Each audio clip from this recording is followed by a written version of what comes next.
Hello and welcome to another little video about putting lights in trains. This video is going to be about putting lights in a Hornby pacer vehicle. As you can see, there's one there. That one's actually been re-liveried into Tyne and Wear Regional Railways livery. Class 142. Quite a simple model by today's standards. No fiddly handrails on the ends or anything like that. But it's still quite nice. It's quite a noisy little runner. It's got a motor in both vehicles, which is useful because both vehicles have pickups, which facilitates putting lights in the vehicles. Now, I'll just show you what the vehicle looks like when it's lit. I've got a bit of track here. This is actually quite difficult to do because I'm trying to negotiate two wires to connect to the track. The vehicle will probably move a little bit as I power it up. Whoops. Well, the lights were on a bit dim there because it was started up on 9 volts, which wasn't quite enough to charge the capacitor. But this, as you can see now, we've got a bit more voltage in there. The lights coming on and they're gradually fading there. Just top them up a little bit. This is using a kind of light store principle, using capacitors as a way of storing electricity in the train. I'll just turn off the plug there. So yeah, the lights go on and they stay on for a while. If it's going over points or whatever, they'll stay on quite smoothly. Now the lights that I'm using for this, I've probably mentioned this in other videos, are these strips. These strip lighting LEDs, warm white they're called.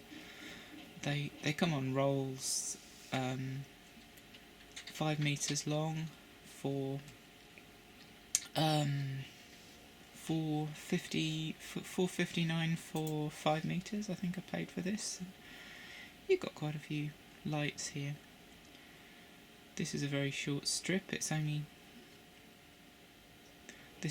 this strip is actually longer than the strip in the pacer. In the pacer, there are 9 LEDs per vehicle. It's 15 centimeters between this door and the end of the vehicle, which is enough. I haven't lit the cabs because drivers obviously want to see as they drive the train, so they don't want to be creating a glare in the cab that's going to result in a reflection against their front windscreen. So I haven't actually put lights in the cab. They do sort of go in a little bit, but I've not actually done this. I've decided to try and keep the cabs a little bit dimmer. Now we'll take a little look inside the vehicle. The cab ends just come off. They come off. I've actually decided to use blue tack in order to take them off and view them, because the little pegs that come in here are a bit brittle and they've all snapped off. So I've just put some bits of blue tack on the back underneath where nobody will see it. Yeah, the window strip goes down both sides of the vehicle and along the top of the vehicle. You can prise it out by getting your fingernail or something underneath the windows, or just pushing the windows and then gradually prizing it out. So the whole unit actually comes out, the glazing on these, which is quite nice because if you're using these LED strips, you can then sort of sandwich the LED strips between the roof of the vehicle and the bottom of this glazing strip. You can sort of put it in between so that it's quite smooth and out of the way.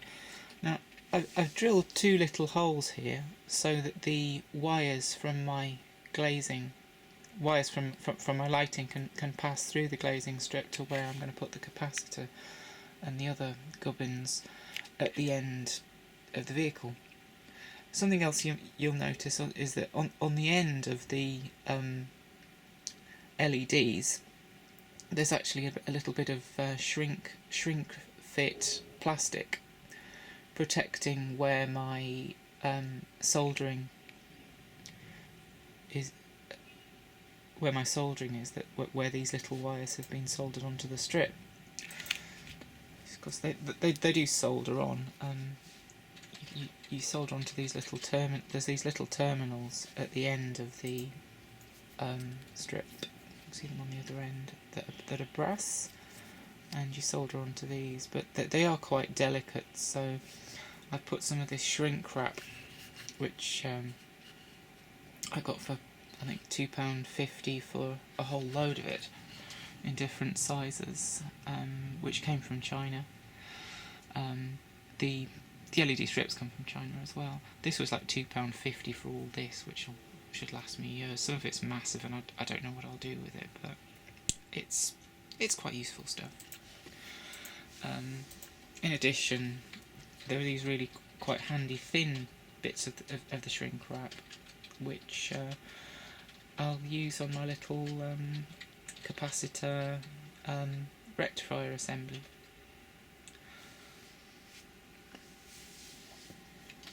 Now, yeah, that's some being chopped up ready. Some of my trains have 4,700 microfarad capacitors in, because you're trying to cram a lot of stuff into a very small area in this train. It's not like you've got a brake to put one of these big capacitors in the brake fan. I decided that I would go for a smaller capacitor.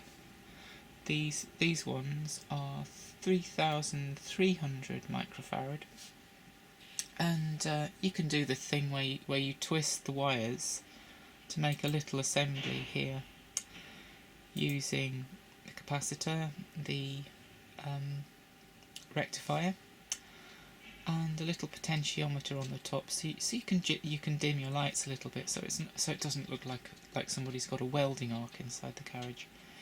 And this little assembly, with a little bit of ingenuity, it's possible to put this at the end of the vehicle and just sit it on top of here, in the toilet compartment at one end of the coach. Now you can disguise this a little bit more by wrapping some insulation tape around it, so that when you look through the windows you don't see a whole load of electrical components. I've sort of done that on this one, and actually that's masking tape in this vehicle. Something that is missing from these vehicles is that I lost the screws. There are two little screws that can be used to sort of press this a lot tighter, so you don't have a gap at the end of the vehicle when you're opening, see it opening and closing. Now I'll have to find some little screws to fix this, but that's not a biggie. I can sort that out somehow. Now this is the chassis with the plastic seating attached. If you look under here, I've soldered on some extra wires for the lighting onto these little terminals, which are the pickups. I had some problems with these. The clips that hold them on are very, very, very, very delicate, and one broke off on both vehicles. So after soldering the wire on, I actually melted the plastic a little bit. You can see it there, looks a bit rough, to hold this back on, and used a bit of super glue as well. But it works alright, I'm glad to say.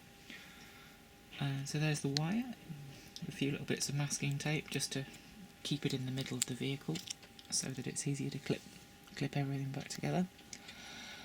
Now I drilled two little holes here in the seating plastic so that the wire could run through my seating. the wire that I've used is actually, this was about the right kind of wire. This is from a an old modem cable, which very few people use these days unless you're living in the middle of nowhere with no Wi-Fi. I don't know, does anybody even use it? And this had some quite nice fine wire in it, so I've used this wire for my pickups, which that's just a bit springy at the moment. It'll clip back down.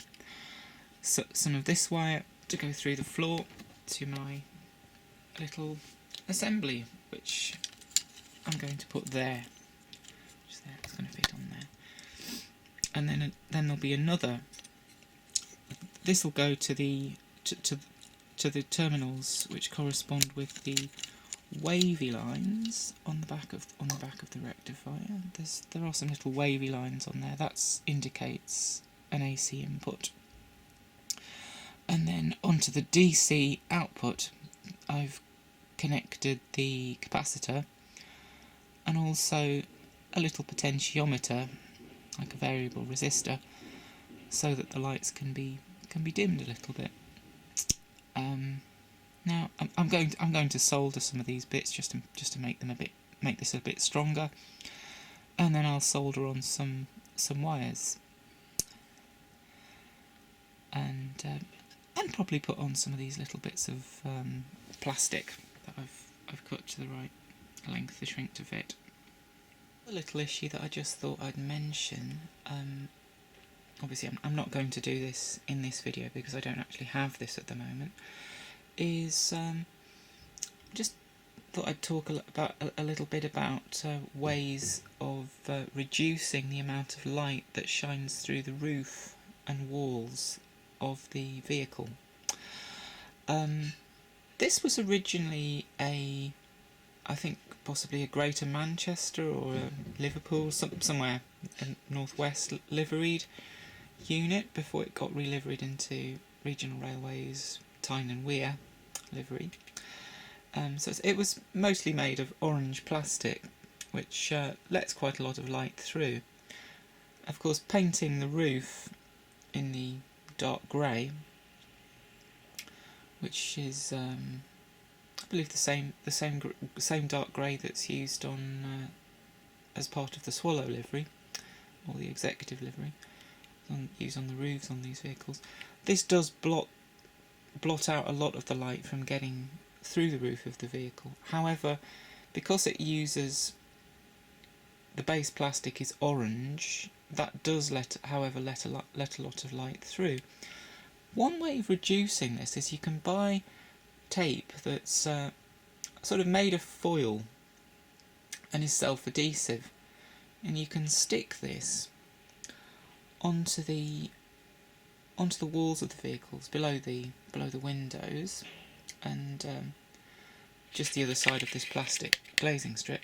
You can put some of that on, and then just to make it neat and white again, you can cut to size some pieces of white electrical insulation tape, just so that you're not looking, when you look through the windows, you're not looking onto reflective foil within the vehicle. It could be quite good for the roof because it'll mean that the light will all face downwards, and with the refractive index of that bit of plastic, you won't really be able to see that there's a layer of foil up in the roof. And possibly you could run two little thinner strips of plastic insulation tape down either side of where you've got your lighting strip. Maybe that would look good. But that's not really what this video is about. I might show you it in a later video if I get round to it. As you can see, I've pushed this back down, and it's now properly seated, so it's not fouling anything. It just fits in nicely, nice within the vehicle. I'm not doing directional lights in this. I know that some people do. I think you can get a kit from a company called Express Models, but I'm just doing this on the cheap. just for a bit of fun, really, putting some lights into this vehicle for pennies. I think I'm going to get some people, however. I'm going to put some people in here. Have it about half full. Just with a few people enjoying their journeys, because you can get people in quite large packs for, I don't know, about £1.46, I think, seated people from eBay. So that's £1.46 for 50. So that's quite cheap. And I'm going to sort that out. Yeah, in a minute I'm going to solder these bits of wire and show you how they join onto the wires that come from here, and how these wires connect as well onto the lighting strip. Here's another shot of one of my little DIY light store assemblies.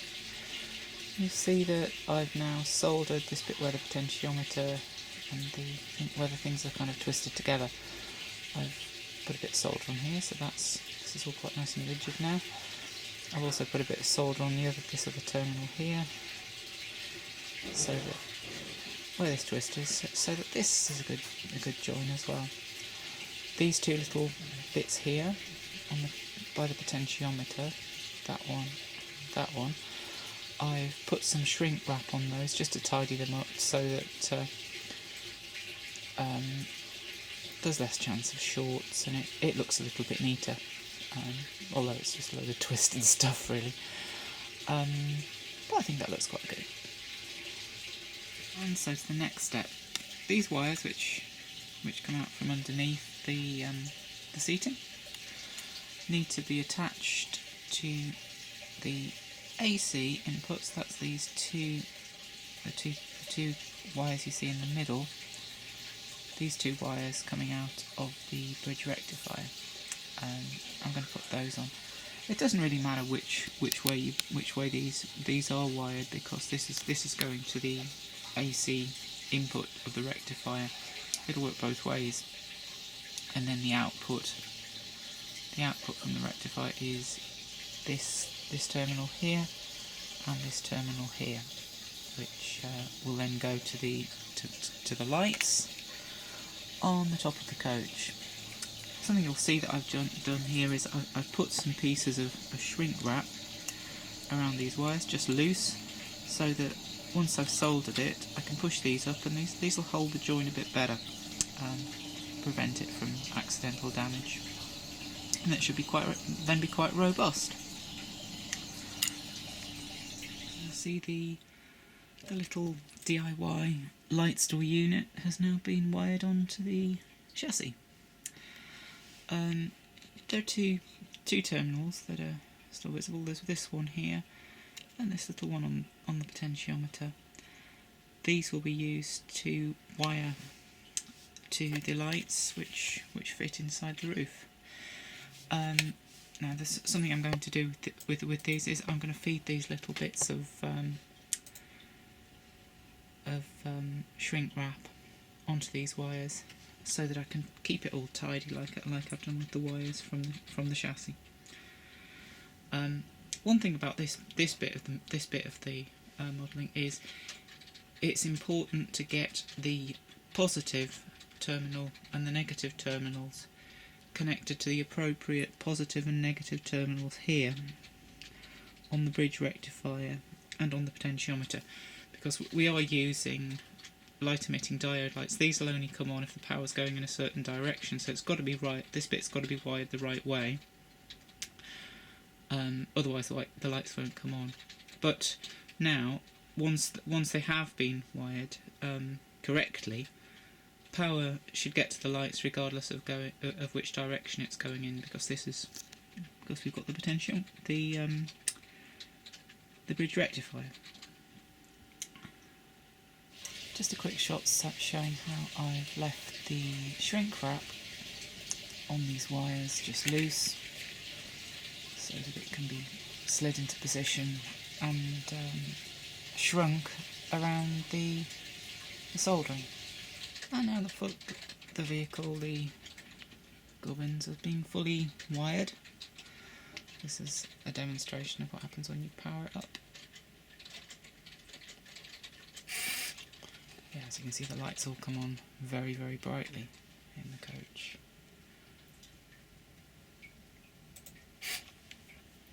It's all looking very good. One thing that can be done is it's possible with the potentiometer to actually turn down the lights a little bit. One of the good things with these lighting rigs is you can power them up and then use the potentiometer to adjust it while the lights in the vehicle are still on. As you can see, some of these tend to stay on longer than others. Possibly there are issues with I don't know, in manufacture that mean that some of these diodes will stay on for some reason. But I think that looks quite nice actually, so having some lights turned off and some on when they're fading. Of course, when it's running, you won't notice this at all. The potentiometer adjusted a little bit. The lights aren't quite as bright. It doesn't shine through the walls quite as much. Of course, I'll remedy this with the self-adhesive foil tape, which can be obtained quite cheaply from eBay, so that the walls are light tight. And I'll show you a few other things, like detailing the vehicle with some people, just sticking in a few people, and closing the vehicle. This is just a little shot to show what the vehicle is like with the lights on. It's a little bit bright, but I think it looks quite good. I'm actually holding the vehicle quite tight at this end because I'm missing the screws to hold it down at this end.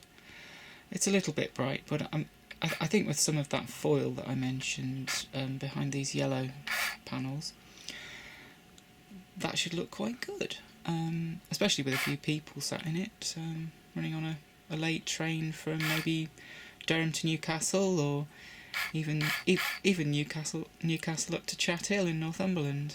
I think this will look quite good.